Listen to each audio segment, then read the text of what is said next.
Salut! Je m'appelle Alex, je réalise des documentaires et je suis musicien. Cette histoire est particulièrement intéressante pour moi car elle est liée à la musique. En ce moment, nous sommes à Culiacán, capitale de Sinaloa, au Mexique. C'est un endroit très particulier. Sans tarder, nous allons rencontrer Miguel, un journaliste local. Nous espérons en apprendre plus sur ce qui se passe ici.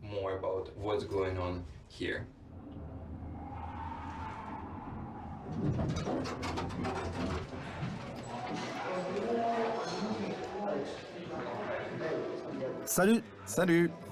Pourquoi nous aides-tu, Miguel? Pourquoi travailles-tu sur ce documentaire? Et pourquoi cela t'intéresse-t-il personnellement?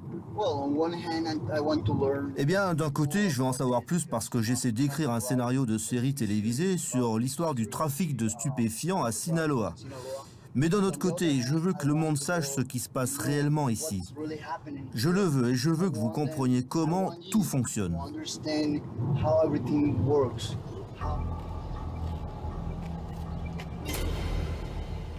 Culiacán est la ville la plus grande et la plus riche de Sinaloa.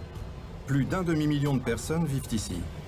Il n'y a pas de statistiques officielles indiquant exactement combien d'habitants travaillent dans le commerce illégal de la drogue, mais on peut dire avec certitude qu'un grand nombre de membres de cartels de la drogue de Sinaloa ont fait de Culiacán leur domicile. Selon la CIA, c'est le syndicat de drogue le plus puissant au monde.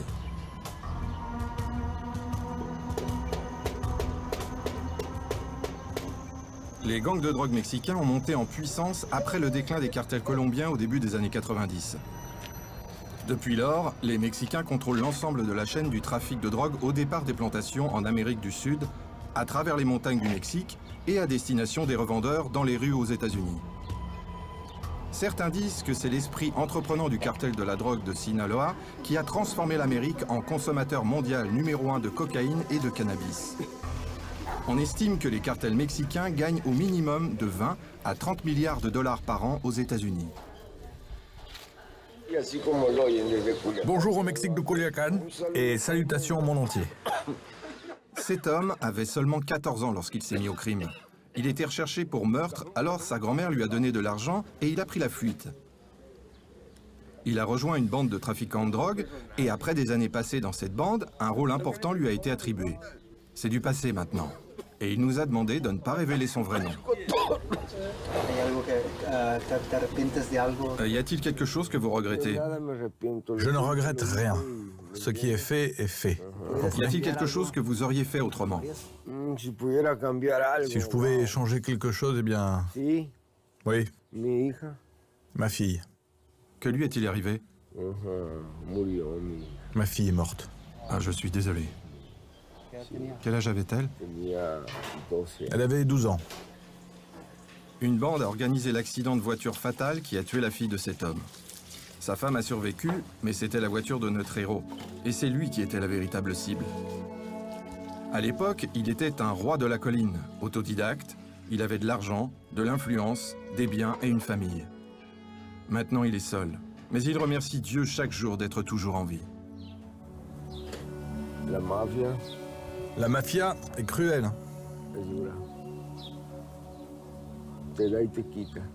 Elle vous donne beaucoup, mais elle vous prend beaucoup aussi.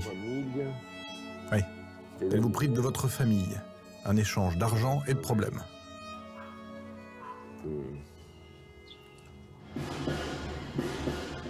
Depuis plus d'un siècle, la nuit du 2 mai est une nuit particulière à Culiacán. La police reste vigilante, mais il n'y a généralement aucun problème. Le peuple de Sinaloa dit que Jesús Malverde lui-même maintient l'ordre ce jour-là. C'est un saint local. Ses adeptes doivent ressentir en ce moment ce qu'on ressent nous, la veille de Noël. Ce n'est pas une naissance qu'il commémore avec tant d'enthousiasme, mais la mort d'un saint. Personne ne connaît la date exacte de sa naissance. Il avait environ 38 ans au moment de sa mort, ou plus exactement quand il a été exécuté. Il y a maintenant une chapelle dans le centre-ville marquant l'endroit où il est mort. Elle a été financée exclusivement par ses fidèles adeptes. Il y avait certainement des barons de la drogue parmi eux, car pour la loi, Jesús Malverde n'était bien sûr pas un saint. La légende dit qu'il prenait l'argent aux riches et le donnait aux pauvres. Jesús Malverde est connu sous plusieurs surnoms. Le saint de la drogue, le Robin des Bois du Mexique, le bandit généreux, l'ange des pauvres et le roi de Sinaloa. Mais était-il réel au moins? Il y a très peu de documents historiques soutenant l'hypothèse de l'existence de Jésus Malverde. Mais les gens croient en lui. Au Mexique, il y a des centaines de milliers de ses adeptes qui viennent à ce temple et demandent de l'aide. Beaucoup d'entre eux reçoivent ce qu'ils demandent.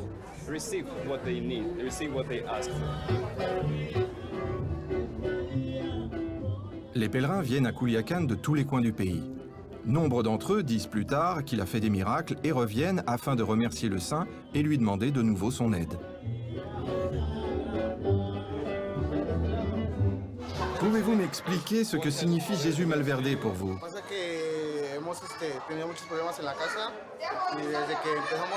En fait, nous avons beaucoup de problèmes à la maison.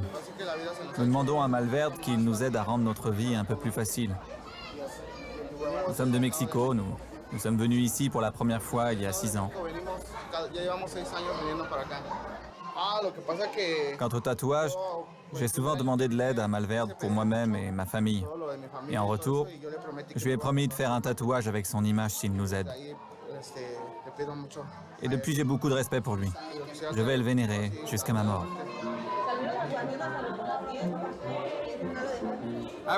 Je filme Jésus sur la croix.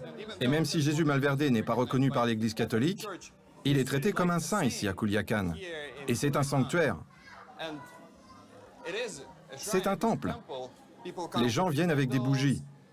Vous voyez des portraits de Jésus Malverde partout, mais en même temps, cela ne ressemble pas à un temple habituel. C'est très libre. Il y a une ambiance très détendue. Certains viennent avec leurs chiens. Tout est étrange. Habitué à d'autres types d'églises et de temples, là je suis vraiment intrigué. Mais en même temps, je me sens à l'aise. L'atmosphère dans la chapelle est si détendue que certains même se permettent de boire de la bière dans le chœur en s'appuyant sur la statue de la Vierge Marie. Selon les normes locales, cela ne pose pas de problème. Et celui qui donne l'exemple, ce n'est pas un homme ordinaire, mais selon ses documents, un député de l'Assemblée législative du Mexique. Depuis des années, il vient pendant les vacances travailler en tant que bénévole. Jésus Sevilla dit que Malverde, pour lui, est comme quelqu'un de sa famille, comme sa maman ou son papa. Malverde était comme vous et moi. Il pleurait, il riait.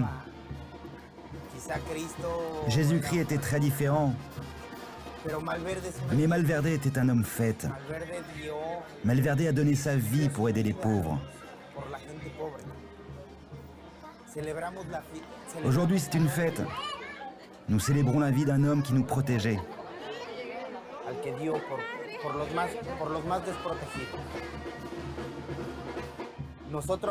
Nous célébrons cela en musique. Les gens boivent parce que Malverde était comme nous. Moi, toi, lui ou lui.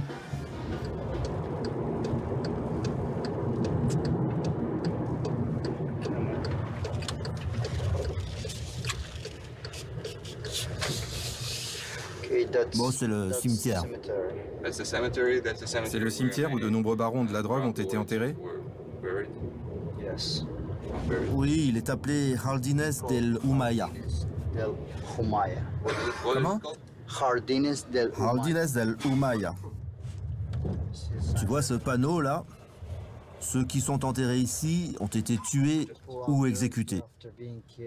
Je le crois. C'est mon opinion personnelle.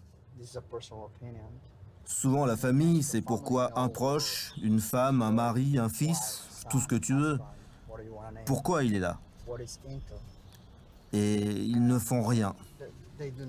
Ils ne font rien. C'est pourquoi le psychologue m'a dit, plus la tombe est grande, plus le sentiment de culpabilité est fort. Je veux dire, c'est énorme. Tu vois l'alarme là-bas. Il y a un climatiseur, un verre par balle.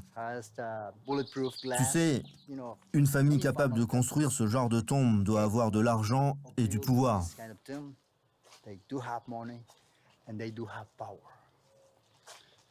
Qu'est-ce que c'est? C'est un parking? Ouais, c'est un parking dédié à cette tombe ici. Donc elle a même son propre parking. Et on peut facilement garer 10 voitures ici. 10 voitures, ou disons 8 voitures, ça vous donne une idée.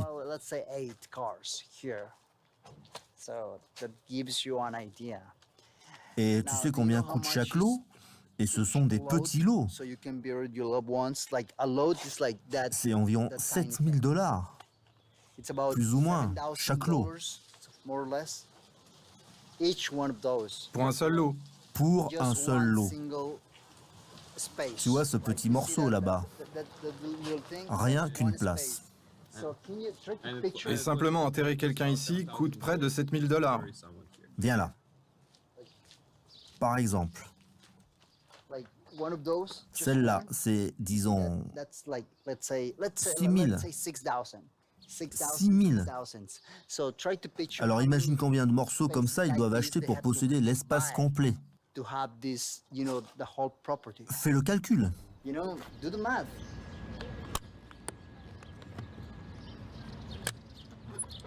Bocho Ramos représente la culture musicale locale de la drogue sous sa forme la plus douce et la plus inoffensive.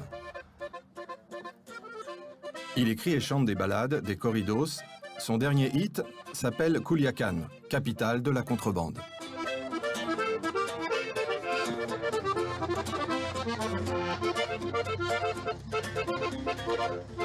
Yo vivo en la capital del contrabando y Culiacán se conoce donde quiera. Yo sé cómo corre el agua aquí en las calles, conozco sus territorios y fronteras.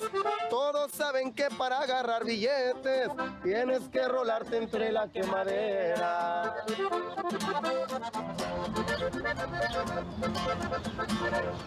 Yo recuerdo las primeras tocadas que tenía. Je me souviens, quand je me suis mis à jouer, j'ai tout de suite remarqué que pour les corridos, on payait plus que pour les chansons dans un style différent. Si je chante en anglais, ici à Culiacán, personne ne m'écoutera. Quand j'étais petit, je m'intéressais absolument pas au travail lié au trafic de drogue. Et ça serait maintenant trop tard pour commencer. Je pense que tout dépend de l'éducation que vous donnent vos parents.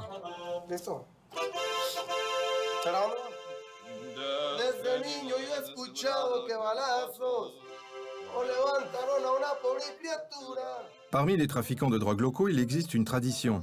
Commander une chanson corrido personnelle pour la chanter lors d'une fête entre amis ou après la mort de quelqu'un pour se souvenir des exploits de cette personne devant sa tombe. On peut en remettre une couche, le genre narco-corridos ne l'interdit pas.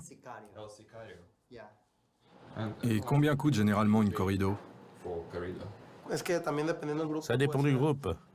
Cela peut être 2000 $, 5000, 1000 $. Le prix peut varier. Les toucans peuvent demander 20 000 $. Une chanson peut-elle coûter 50 $? 50 $? Ah bah seulement s'il n'y a que 2 mots. Pour 2 mots. Hein. 2 seulement? Ouais, 2 seulement, pas plus. Ces jeunes gens dont les corps sont enterrés dans ce spectaculaire mausolée de 2 étages auraient assez d'argent pour bien plus qu'une chanson sur leurs exploits. C'est leur nièce Julissa qui nous a autorisés à entrer. Elle n'a pas assez de temps pour les narco-corridos, mais admet qu'ils sont très populaires. Les membres de la famille viennent nettoyer la tombe chacun leur tour. Aujourd'hui, c'est le tour de Julissa. Alors, pour vous, est-ce qu'un trafiquant de drogue, riche et puissant, est quelqu'un de séduisant? Non, je ne pense pas. Ce n'est pas pour moi. Je voudrais avoir une vie plus tranquille. Sinon, vous venez à peine de vous marier et votre mari est tué. De nombreux mariages ne durent que quelques semaines à cause de cela. Non, ce n'est pas mon type d'homme. Il y a toujours des travaux au cimetière Jardines del Humaya. Comme dans une petite ville, de nouveaux quartiers apparaissent constamment.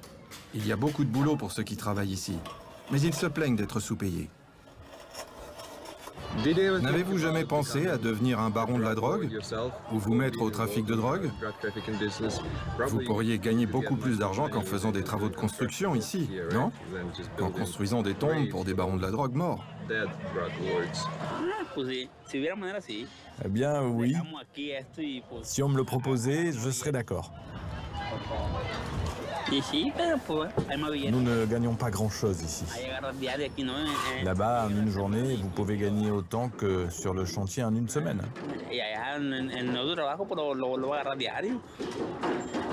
Mais à tout moment, la mort peut venir vous prendre.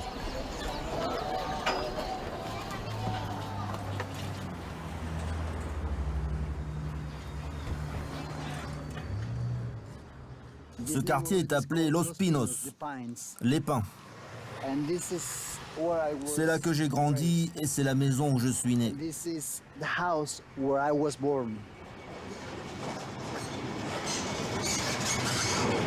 On jouait au foot, une rue contre une autre rue. Nous, on était la rue 12. Eux, c'était la rue 13. Un des enfants qui jouait contre nous est devenu un seigneur de la drogue. C'est très amusant parce qu'un seigneur de la drogue, bah tiens, je suis devenu journaliste.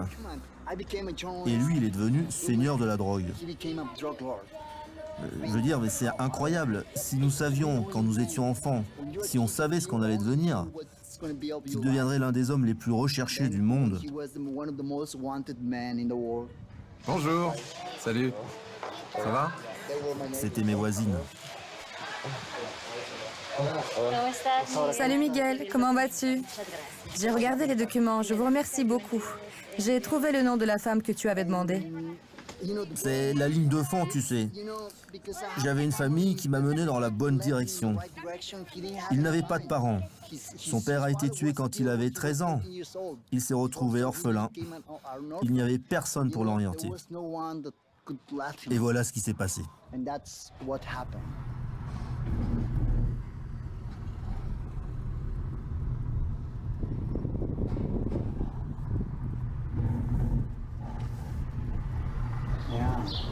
Donc il y a de jeunes enfants dans le cartel aussi. Comment les jeunes s'y mettent-ils? Quand ils ont 13 ou 14 ans, ils deviennent des punteras. Ça signifie qu'ils vont observer, ils vont rester à un endroit et regarder où les Marines, où les soldats passent à chaque fois.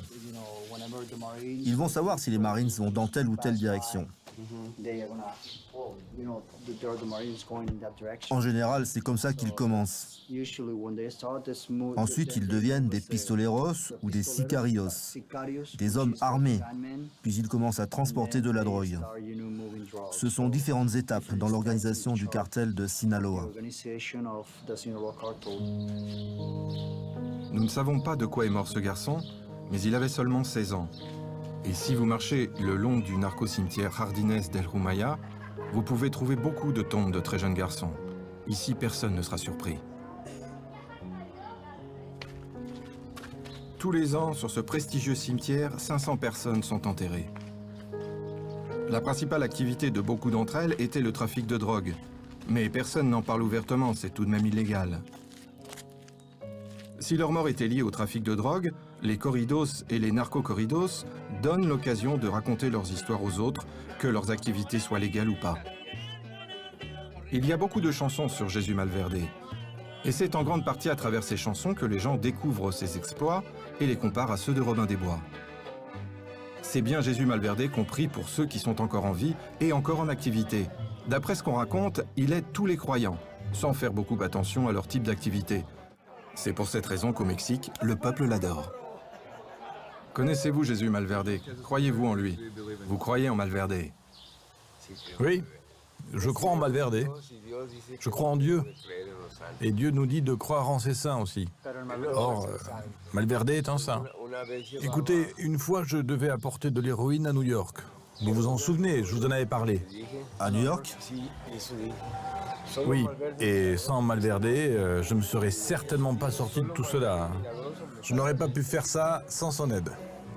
J'avais de l'héroïne dans la voiture, de l'héroïne blanche. Les chiens l'ont senti, mais la police, pour une raison quelconque, ne m'a pas arrêté.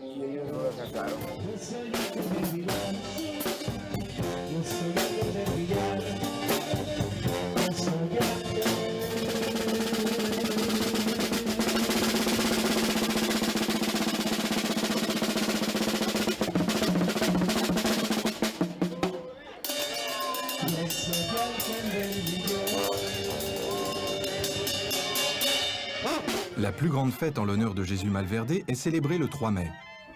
Certaines personnes commencent à célébrer tôt le matin, juste après la prière du soir et les festivités. Quelques heures de sommeil et vous pouvez continuer. Vers midi, les rues près de l'église de Jésus Malverde à Culiacán sont remplies de milliers de personnes qui commencent une procession, un défilé en l'honneur du saint. Les disciples de Jésus Malverde croient que tout le monde a le droit d'être heureux. Et tout ce qui vous fait sentir heureux convient à Jésus Malverde. Si vous buvez du whisky, c'est tout à fait bien. Vous pouvez simplement en verser d'abord sur la tête de Jésus Malverde, puis le partager avec d'autres, car il apporte la joie et le bonheur.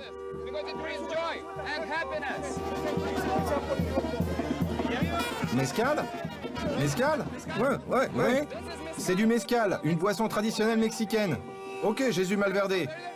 Gracias. Ah, gracias.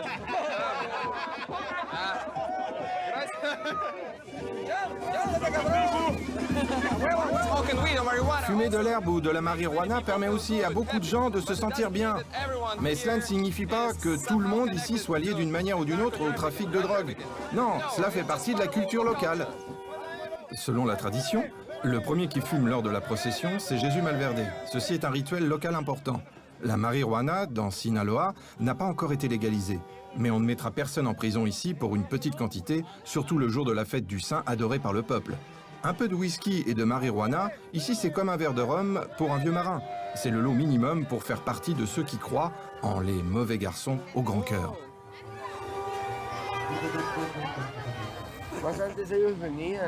Ce sont les Américains qui ont lancé cette histoire. J'étais alors petit. Je me souviens que les Américains débarquaient ici avec leurs petits amis pour acheter de la marijuana et en ramener chez eux. La police a ensuite installé des postes de contrôle.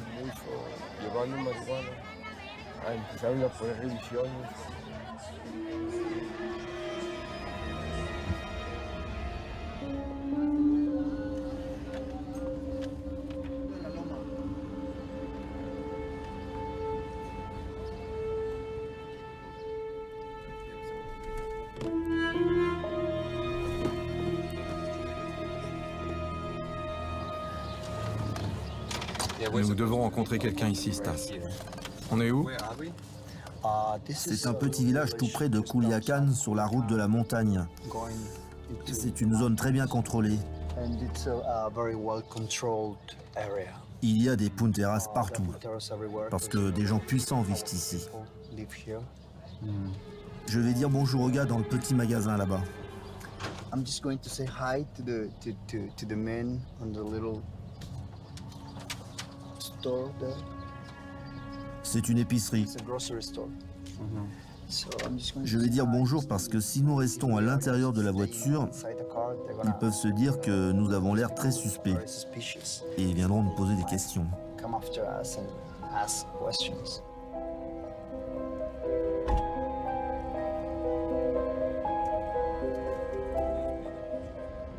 En accord avec notre contact, nous ne pouvons pas dire exactement où nous allons et quel est le nom du village dans lequel il vit. À l'échelle locale, c'est un village grand et riche. Il est alimenté en électricité, il y a une école à proximité. Si vous allez plus loin dans les montagnes, il n'y a pas d'électricité partout. Et vous ne pouvez y circuler qu'en gros 4x4 ou en camion. Les habitants disent qu'il n'y a pratiquement pas de travail légal dans les montagnes.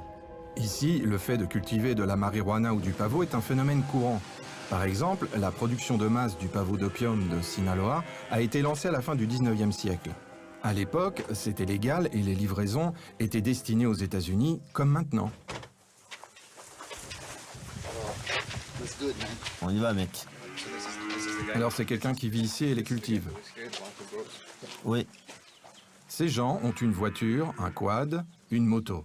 Beaucoup de choses que les fermiers normaux ne peuvent pas toujours se permettre.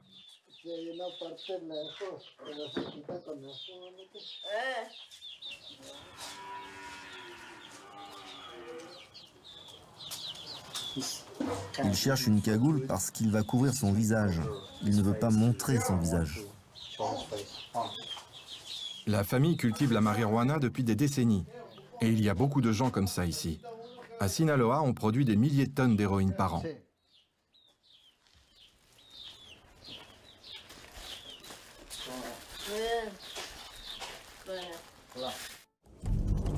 Les champs de marijuana sont généralement cachés dans des zones difficiles d'accès, souvent contrôlées par des guetteurs appelés punteras. Le cartel nomme un superviseur local qui accorde des autorisations aux paysans de cultiver les herbes servant à produire de la drogue. Souvent, le savoir-faire et les droits de cultiver sont transmis de père en fils. Cet homme a commencé à aider son père quand il avait 10 ans. Maintenant, il en a 28. Il a lui-même 2 enfants. Son rêve est d'arrêter de produire de la drogue et de devenir garagiste, d'ouvrir une entreprise légale qu'il pourra transmettre à ses enfants. Pour ce faire, il a besoin d'un capital de départ et jusqu'à présent, il n'a pas réussi à épargner suffisamment. Tout ça, c'était un champ de marijuana, c'est ça? Oui, partout. Il y en avait partout. Avant que les militaires ne débarquent et ne prennent tout. On trouvait de la marijuana sur toutes ces terres, qui sont vides maintenant. Ils sont venus comment? En hélicoptère ou en camion? Tout d'abord, il y a eu un hélicoptère, puis il y a eu des voitures et des camions. Ayant perdu sa récolte à cause des militaires, cet homme est resté sans revenu. Il avait emprunté pour remettre en état son nouveau système d'irrigation qui avait été détruit. Malgré le risque très réel de perdre sa récolte à nouveau, il n'arrêtera pas de cultiver de la marijuana. C'est toujours plus rentable que le travail d'un agriculteur habituel. Dites-nous s'il vous plaît, pourquoi cultivez-vous de la marijuana et non pas, disons, des tomates ou du maïs ou autre chose? Pourquoi préférez-vous ce type d'agriculture? Nous pratiquons d'autres cultures aussi comme les tomates ou le maïs. Mais une tonne de maïs coûte environ 20 000 pesos. Tôt ou tard, vous commencez à vous dire que vous pourriez obtenir autant d'argent avec 30-40 kilos de marijuana.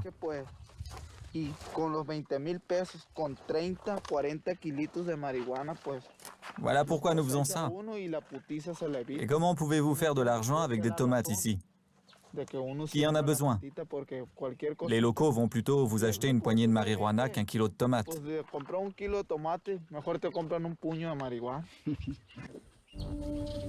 Autrefois, la marijuana coûtait encore plus cher à Sinaloa, ce qui rendait sa production encore plus rentable. Suite à la légalisation du cannabis dans certains États américains, la production de ce dernier est devenue légale aussi. Cependant, les pertes des trafiquants de drogue sont incomparables par rapport à celles des agriculteurs. La marijuana cultivée localement coûte 260 fois moins cher que celle des vendeurs légaux en Amérique. Aux États-Unis, 1 kilo se vend 7 000 $. Ici, cela vaut que 27 $. Les fermiers le font parce qu'ils ont besoin d'argent. La plupart du temps, le gouvernement sait ce qu'ils font et ne fait rien. Parce que dans leur fort intérieur, ils savent bien qu'ils ne font pas leur travail pour créer de nouvelles industries et des emplois pour eux. C'est un secret de polichinelle. Ils le savent tous. C'est comme un jeu. Finalement, c'est comme un jeu. Il me semble qu'ils jouent un jeu. Ils font semblant de chasser ces gens. Et ces gens font semblant de se cacher. Finalement, tout le monde s'en sort. Tu vois ce que je veux dire? Une fois, nous étions en train d'amener de l'argent pour le gouvernement à travers le désert. Il fallait le laisser là-bas. Puis l'argent devait être enlevé par un hélicoptère. Et tout d'un coup, un pneu a crevé. On a découvert qu'il n'y avait pas de roue de secours dans la voiture. Les responsables ont été tués, parce qu'il ne faut pas être aussi idiot. Comment pouvez-vous ramener toute une fortune dans une voiture sans roue de secours? Combien d'argent vous aviez avec vous? Environ 1,5 million de $. L'impopularité du gouvernement remonte à l'époque de Jesús Malverde. Les bandits sont souvent considérés comme des gars tout à fait bien. Ils vivent près de chez vous, vous les connaissez depuis l'enfance, et quand les seigneurs de la drogue ont de l'argent, ils aident souvent leurs amis, leurs voisins ou même la ville. On nous a dit que les barons de la drogue fournissaient l'électricité, construisaient des routes et organisaient des fêtes publiques pour les enfants et les adultes. Esteban Sanchez est l'un des nombreux bénévoles qui participent au défilé de Jesús Malverde en signe de reconnaissance. Autrefois, le travail d'Esteban était lié à la politique, mais cela ne lui a rien apporté de bien. Il a tout perdu. Sa carrière, sa maison et sa famille. En fait, il a eu de la chance de rester en vie. Il croit que Malverde seul l'a aidé à se remettre sur ses pieds. Esteban a trouvé la joie et le sens de vivre dans son nouvel emploi. Il est devenu clown et il dit que c'est beaucoup plus sûr que d'être un haut fonctionnaire ou un seigneur de la drogue. Cela signifie peut-être moins d'argent et d'attention de la part des dames, mais les clowns vivent certainement plus longtemps.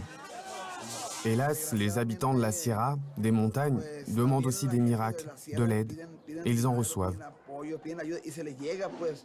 Les miracles ont lieu chez les très pauvres, comme les gens de la Sierra, qui prient pour une bonne récolte de l'herbe pour le profit. Mais ce n'est pas tellement associé au trafic de la drogue. C'est plutôt lié à la pauvreté des gens qui sont dans le besoin, qui demandent sincèrement et croient dur comme fer. Et cela s'explique par la générosité de Malverde.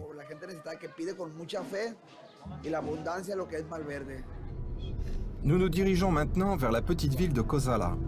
Il y a quelques mois, plus d'1 millier de réfugiés des hauts plateaux de Sinaloa se sont rendus là-bas. Ils y étaient obligés à cause du conflit en cours entre les forces gouvernementales et les cartels de la drogue. J'avais un bon ami, un journaliste. Il faisait simplement son travail. Il faisait des enquêtes, ce genre de choses. C'était quelqu'un de très passionné. Il a publié des centaines d'enquêtes et il a reçu un avertissement. Il a continué son travail et quelqu'un lui a dit « Sache que t'es mort. Ils viennent te chercher. » Alors il s'est enfui, il a déménagé dans une autre ville. Il a déménagé à Hermosillo, vers le nord. Il a repris son activité et ces gens-là l'ont rattrapé. Nous ne l'avons plus jamais revu. Il a disparu. Il a été tué. Ils ont brûlé son corps, éparpillé les cendres, de sorte qu'il n'en reste aucune trace. Ce n'est qu'un exemple de ce que c'est que d'être journaliste ici. Comment obtenir les informations de première main et se faire censurer par la suite. Voici ma carte de presse.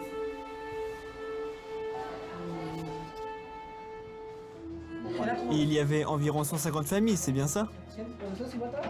250. Oui, 250. Donc il y a 1 millier de personnes là-bas au moins. 250 familles. Oui, donc environ 2000 personnes.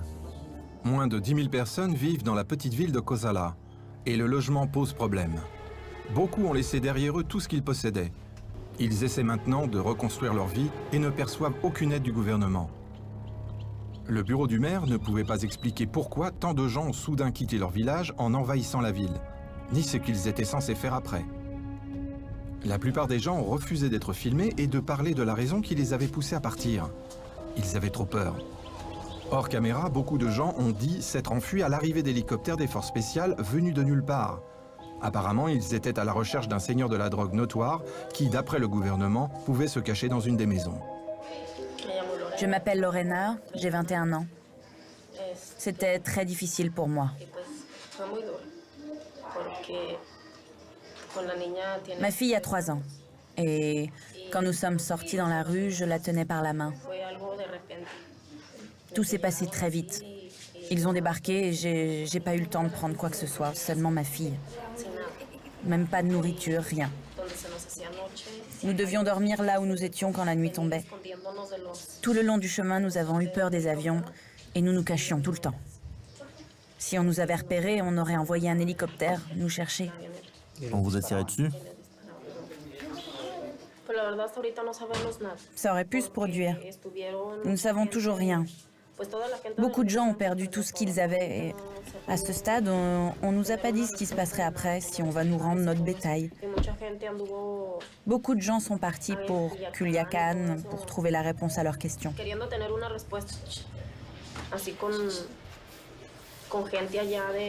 Ils voulaient demander aux gens qui s'occupent des droits de l'homme pourquoi on s'était comporté ainsi avec eux. À ce jour, on n'en sait rien.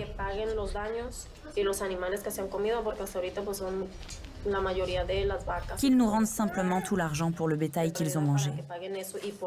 À l'heure actuelle, presque tous nos animaux ont été mangés.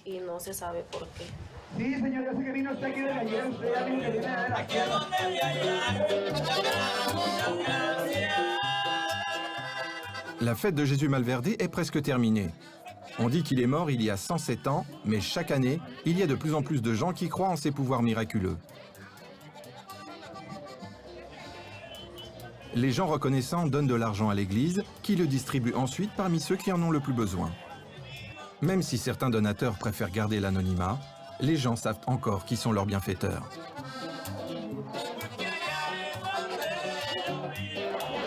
Ce monsieur vient d'avoir sa ration de nourriture gratuite de la part de Jésus Malverde. La pauvreté reste le plus gros problème à Sinaloa et au Mexique en général. Et on appelait Jésus Malverde le bandit généreux. Il prenait l'argent des riches pour le donner aux pauvres. Ainsi, même une centaine d'années plus tard, la tradition reste la même. À la fin de la fête, les pauvres peuvent obtenir leur repas gratuit et un peu de nourriture qu'ils peuvent emporter à la maison, comme ce monsieur-là.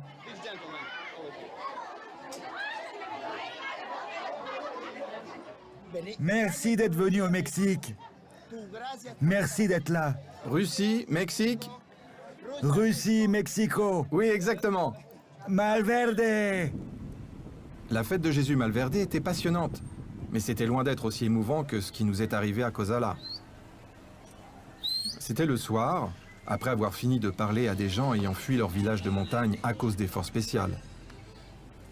Le soleil se couchait, le temps était beau et nous voulions filmer l'ambiance idyllique de Cozala avant de quitter cette petite ville ancienne.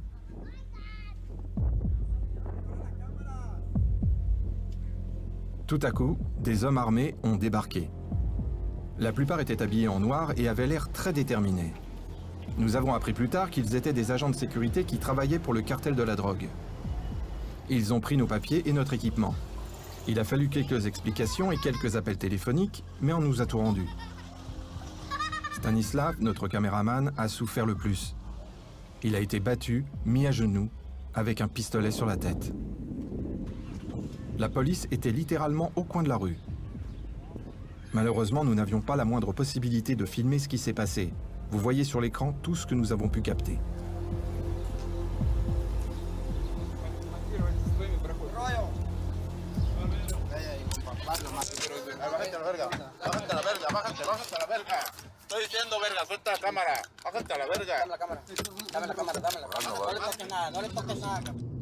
Oui, ça va, ok.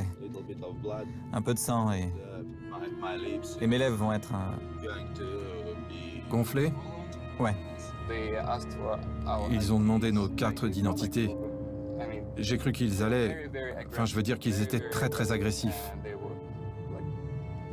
Ils utilisaient leurs armes tout le temps. Ils n'ont pas tiré, Dieu merci. Ils n'ont pas tiré, mais nous avons eu peur. Et nous avons pu vraiment sentir le revers de la médaille, de toute la beauté reposante qui nous entoure.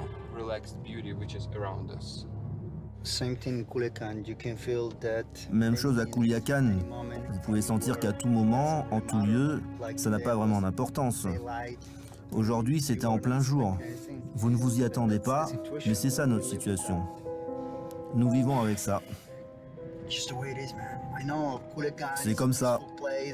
Je sais que Culiacán est un endroit paisible, tout a l'air si agréable. Vous pensez qu'il est difficile de croire que quelque chose peut vous arriver là-bas, mais ça arrive.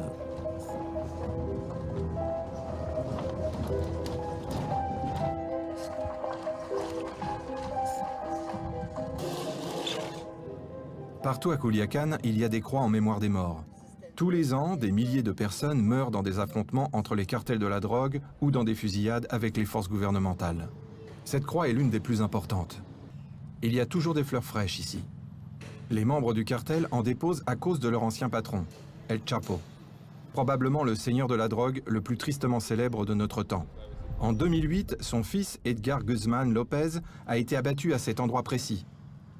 C'est dur d'imaginer combien de gens ont été tués par vengeance.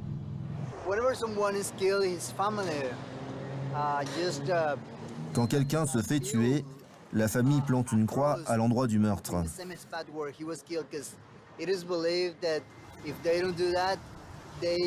Si on ne le fait pas, l'esprit de la victime errera dans la ville sans trouver la paix. Alors, ils plantent des croix. En traversant la ville, vous allez voir beaucoup de croix. C'est en quelque sorte le cimetière caché de Culiacán. Il y a des croix partout. Ce qui est effrayant, c'est que ces croix sont utilisées aujourd'hui comme des points de repère, des points de rencontre. Genre, tu sais où le fils d'El Chapo a été tué? Eh bien, je te rejoins là-bas. Ou tu sais où El Guerrero a été tué? On se donne rendez-vous là-bas.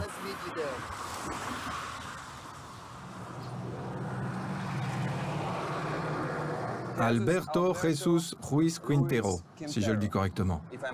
Cet homme a été tué il y a quelques années lors d'un échange de tirs qui a eu lieu ici.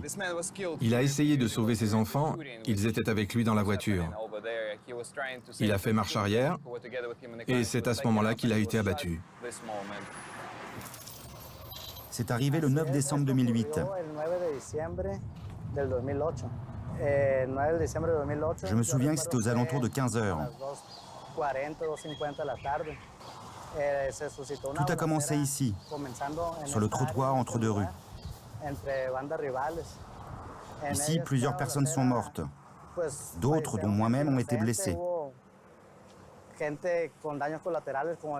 J'ai aussi été touché là-bas. Si vous voulez, on peut y aller maintenant. Que vous est-il arrivé? J'ai été blessé par 2 balles. Où? d'AK-47 ou une arme similaire. Ici, ici. La première balle est passée par là et la seconde par là. Elles sont sorties par là. J'ai eu 68 points de suture. J'ai entendu une explosion et je pouvais voir mon os dépasser de la plaie. Quelle horreur! Oui, une véritable horreur. Ma camionnette a été transpercée de 12 balles. 12 balles? Oui, 12. Le lendemain, après la conversation avec Carlos, qui avait été blessé à la jambe, nous nous sommes retrouvés tout près du lieu où un autre homme a été assassiné. Nous y sommes arrivés juste après la police. Stas, dépêche-toi, ils sont en train de récupérer le corps là-bas. Tu sais, j'ai essayé de recueillir des informations. Je viens de parler avec cet officier. Il m'a dit que l'homme tué était un agent de la circulation. Il conduisait sa voiture de patrouille, puis quelque chose s'est passé entre lui et un autre conducteur. Alors la dispute a commencé. Ils se sont disputés pour une raison quelconque. Nous ne savons pas de quoi il s'agissait, mais l'autre homme a foncé dans la voiture de patrouille avec son pick-up et il a passé un coup de fil. Puis un groupe de 10 personnes armées est venu et a exécuté l'agent de la circulation. Si même la police n'est pas en sécurité, les simples citoyens, que peuvent-ils espérer? Nous vivons ici, mais nous ne sommes pas en sécurité. Pour être honnête, avec ce que j'ai entendu, je ne me sens pas en sécurité. Je demande aux locaux, pourquoi vous vous mettez pas ensemble, les gars? Et eux, ils disent, ils ont plus de pouvoir que nous. C'est la ville de Columbus, dans l'Ohio. Je suis ici pour une seule journée pour assister à un concert avec plusieurs groupes populaires qui jouent dans le style connu sous le nom Narco Corrido.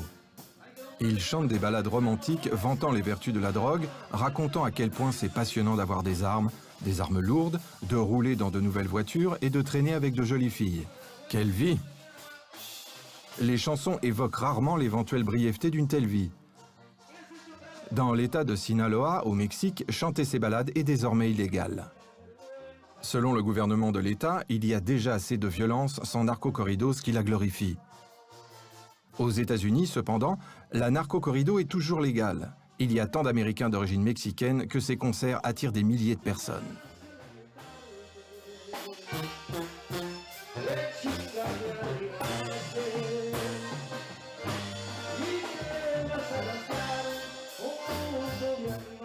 D'une certaine manière, ça vous rappelle votre enfance? Oui. Ça ressemble à la vraie vie, si vous venez du Mexique. Donc, Chaque Mexicain a pensé un jour ou l'autre à travailler dans la drogue. Pas seulement moi, hein. Tous. Tout le monde sait que travailler dans la drogue est très dur. Il y a beaucoup de concurrence.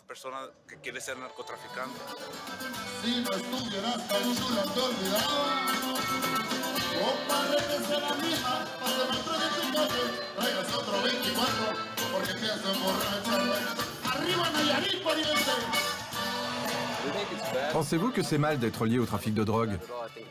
Je ne pense pas que ce soit mauvais. C'est un mode de vie. Travailler dans la drogue est la même chose que de se lever et d'aller travailler. Sauf que là, vous roulez dans un pick-up avec un gilet pare-balles et la radio allumée. Pensez-vous que les États-Unis soient très préoccupés par la drogue? Je ne pense pas. L'Amérique est plus préoccupée par le terrorisme aujourd'hui. Et le terrorisme n'est pas une menace. C'est l'héroïne qui en est une. Les plus grandes stars de narcocorridos peuvent se permettre le mode de vie d'un vrai trafiquant de drogue. Elles ont tout, l'argent, la gloire et les femmes. Mais il est sage d'être prudent avec les filles. Il arrive que les jolies femmes essaient de séduire des chanteurs populaires, alors qu'elles sont déjà en relation avec un membre du cartel de la drogue. Ces triangles d'amour finissent généralement mal, par la mort de ces deux amants.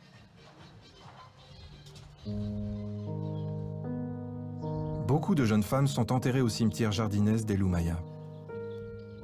Nombre d'entre elles auraient pu devenir des reines de beauté ou des mannequins d'élite.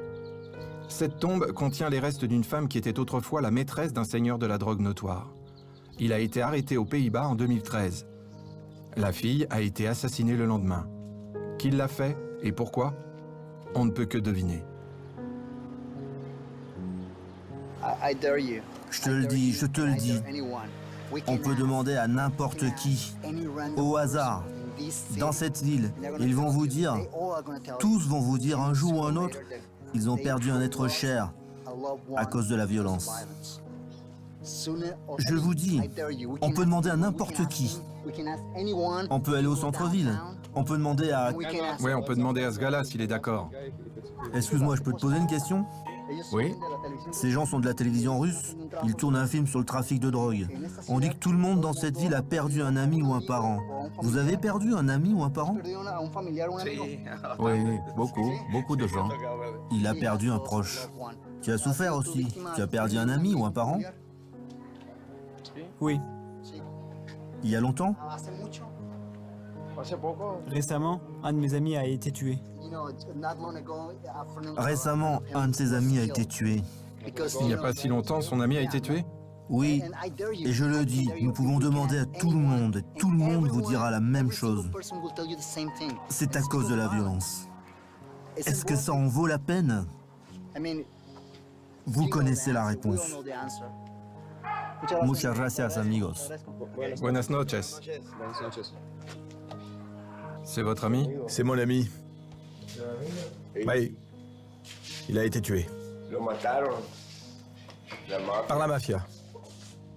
Beaucoup de gens disent et croient que Dieu est amour. Dieu est amour. Oui.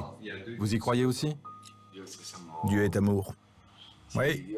Dieu est amour. Dieu... Écoute attentivement ce que je vais te dire. Dieu nous aime tous. Oui, mais il n'aime pas toujours ce que nous faisons. Tu comprends, hein? Eh bien, on reçoit ce qu'on mérite, c'est cela? Ouais, c'est vrai. On récolte ce que l'on sème. Très bien. Muchas gracias. Merci. Adios. Merci.